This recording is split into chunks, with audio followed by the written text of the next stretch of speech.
Early intervention continues to be the best tool that we have for helping children with Sotos syndrome attain their maximum potential.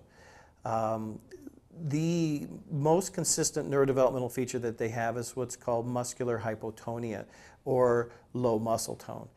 Now, it's important that the families understand that tone is not equal strength, and anybody who has a child with Sotos syndrome will tell you they understand the low tone and the kind of looseness and the way the child molds to you. But they will also tell you they recognize very quickly when that child gets upset that there's plenty of strength there. So the muscles aren't weak, but the tone, which is the function of how the brain is talking to the muscles when they're not thinking about it, is lower.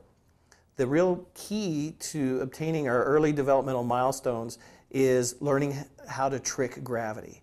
That the way that you and I learn to sit and to walk and to crawl and all those things is our brain learns how to stimulate our muscles in very specific sequences that basically allow us to overcome gravity. Children with Sotos syndrome with low muscle tone start at a disadvantage for learning those sequences.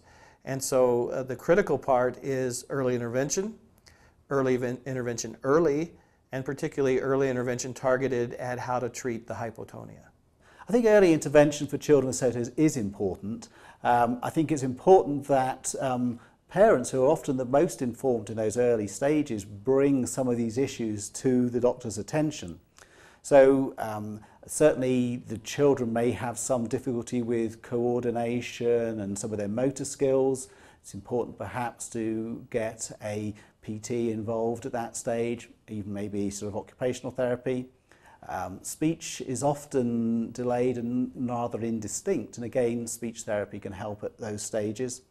I think over and above that, I think it's helpful for parents to be aware of the fact that there are a number of relatively common features which may be important. So for instance, it's not that uncommon for the children to have some middle ear fluid which results in some hearing difficulty. Again, quite treatable, but important to recognise so that you can optimise their hearing. Again, sort of subtle changes in vision which can be corrected quite simply with glasses are not uncommon, but again, recognition of that to give the child the optimal input in those early stages is important.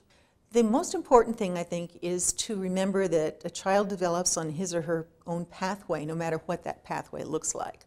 So I would say the most important thing to do would be to get engaged with your school district and your pediatrician and find out what your child particularly needs, because every child has a different set of strengths and weaknesses. The typical child with Sotos is slow to develop motor skills.